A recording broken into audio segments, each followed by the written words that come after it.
ప్రభు యొక్క గొప్ప ఘనమైన నామములో అందరికీ శుభాభివందనములు తెలియజేసుకుంటూ ఉన్నా. ఈ దినం దేవుడు మనకిచ్చిన నూతనమైన వాగ్దానం, అది సామెతల గ్రంథము 4వ అధ్యాయము 18వ లేఖనము. నీతిమంతులు అంతకంతకు తేజరులెదురు.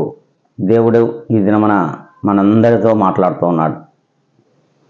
ఎవరు నీతిమంతులు, ఎవరు అనీతిమంతులు? ప్రభువైన యేసుక్రీస్తు వారు నీతిమంతులుగాను యథార్థవంతుడుగాను ఈ లోకానికి వచ్చాడు. ఆ నీతిమంతుడును ఎవరైతే అనుసరిస్తారో, ఆ యథార్థవంతునికి ఎవరైతే యథార్థవంతులుగా ఆయనలో జీవిస్తారో అట్టి వారు నీతిమంతులు. అట్టి మీ నీతిమంతులుగా మనం ఉన్నామా? మనం నిజముగా విశ్వాసులమే అయితే ఖచ్చితంగా నీతిమంతుని యొక్క మార్గమును ఎన్నుకొని ఆయన లేఖనంలో ప్రకారం మాత్రమే జీవిస్తాం. అలాగ ఉన్నామో లేదో ప్రతి ఒక్కరు కూడా ఆత్మ పరిశీలన చేసుకోవాల్సిన అవసరం ఉంది.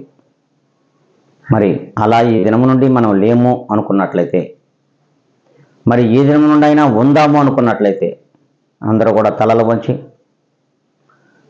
మరి యొక్క ప్రార్థనలు ఏకీభవించి ఇక ముందైనా నీతిమంతులుగా మనం బ్రతుకుదాం, ప్రభువులో దినదినము తేజరిల్లుదాము అనుకున్నట్లయితే అందరూ తలలు వంచాలని ప్రభు పేరిట మనవి చేసుకుంటూ ఉన్నాను.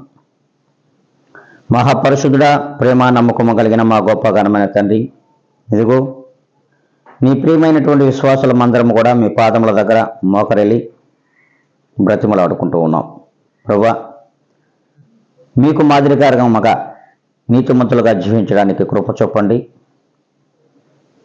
మీ వలె యథార్థవంతులుగా జీవించడానికి కూడా కృప చూపమని, అట్టి ప్రేమను, అట్టి మీ యొక్క పరిశుద్ధాత్మ శక్తిని ప్రతి ఒక్కరిపైనను ప్రోక్షించమని బ్రతిమలాడుకుంటూ, ఘనత మహిమ ప్రభావములు మీరు పొందమని యేసుక్రీస్తు నామములో నన్ను నేను మిక్కిలిగా తగ్గించుకొని అడిగి వేడుకొని ప్రార్థించి పొంది ఉన్నాం మా ప్రియ గొప్ప పరలోకపు తండ్రి.